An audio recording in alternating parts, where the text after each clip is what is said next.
This is a moron, an oxymoron. It's a phrase where two words contradict each other but still make sense. Now we all know that James Corden is a big baby. Well, babies are small and the big kinda contradicts it, meaning that this is an oxymoron.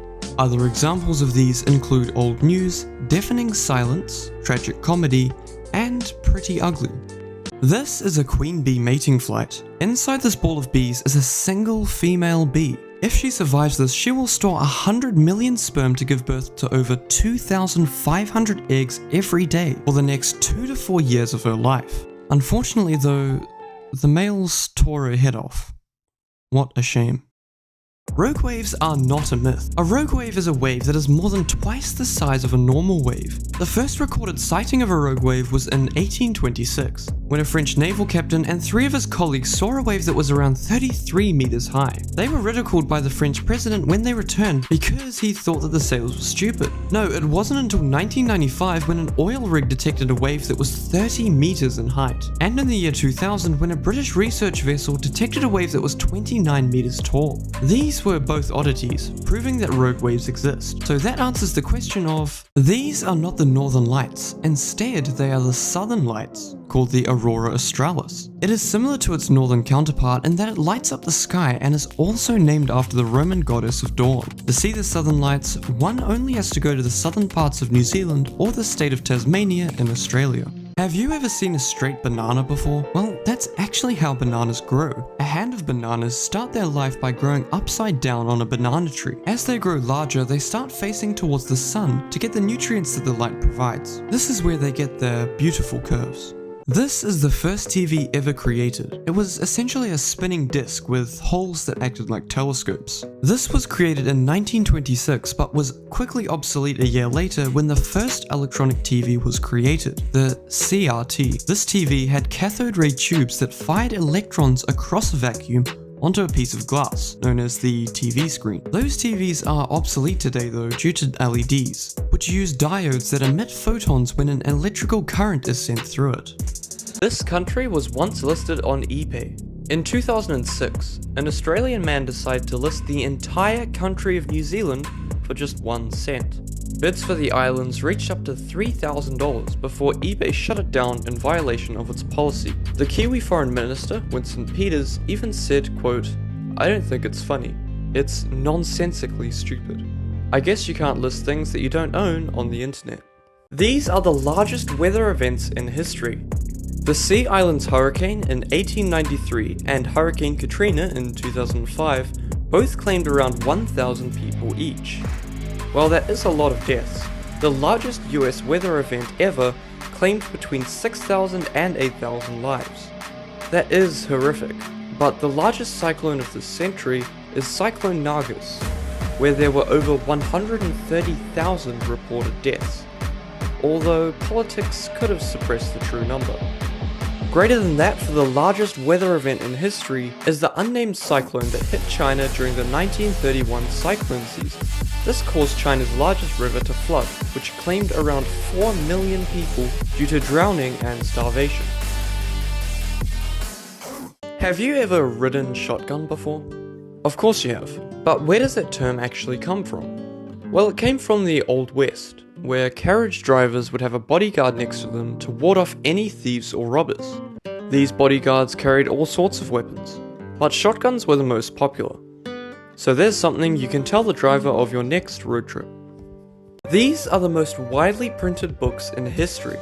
The bottom 5 on this list have all sold over 100 million copies. The 5th and 4th are The Little Prince and Lord of the Rings respectively. And the 3rd most sold book is the Muslim Quran, with over 800 million copies sold. The 2nd most widely printed book in history is the Chinese quotations from Chairman Mao Zedong. The highest selling book in all history though is the Christian Bible, with over 5 billion copies sold.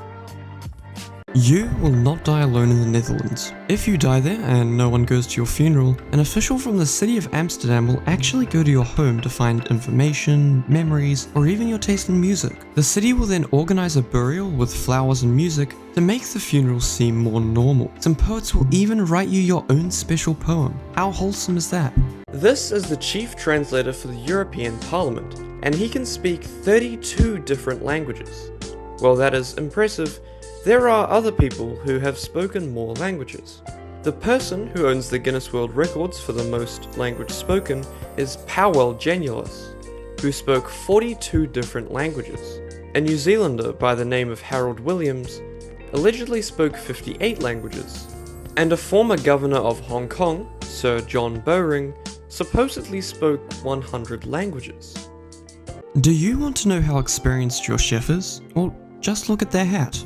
Chefs wear hats to keep their hair out of their food. But the height of the hat actually signifies how important the chef is in the kitchen. The amount of pleats that a chef's hat has is correlated to the experience that the chef has. For instance, if a hat has 100 pleats, then that chef knows 100 different ways to cook an egg. Unfortunately though, this transition hasn't really been upheld in most modern kitchens, as the height of the chef's hat has been standardized. This is an encrypted monument, but why is it outside the CIA building? It was erected on the grounds in 1991 with 4 unknown passages, with the first 3 having been solved in 1998. The monument's sculptor, Jim Sanborn, was hired by the CIA to create it. He gave 3 hints for the last passage during the 2010s, but this passage still hasn't been solved, and unfortunately Sanborn is 76. So he is wondering how the puzzle will last after his death. Do you think you could solve it? Where did April Fools come from? Well, it actually started in 1572, when the Dutch fooled a Spanish duke and ultimately defeated him on the 1st of April. But that doesn't answer the question of, where did April Fools come from? Well, it actually started in the 16th century, when some religious people preferred the start of the year to be on April 1st. They were fools, and named the April Fools. But that doesn't answer the question of, where did April Fools come from? Well, to be honest, no one knows. And those were just possible answers. But that doesn't answer the question of, North Korea is highly secretive when it comes to what happens inside the country of 25 million people. But there are some things that we do know about the food that they eat. North Koreans starve. You see, 80% of the country is covered in mountains, and this severely limits their agriculture industry. When severe weather events hit, it can disrupt food chains and lead to hungry people. When they are eating food, kimchi and rice are staples, and they also have a traditional alcohol called soju. When they aren't hungry but have access to food, they are exporting. About 60% of all goods go to neighboring countries such as China, with the main products being fish and seafood.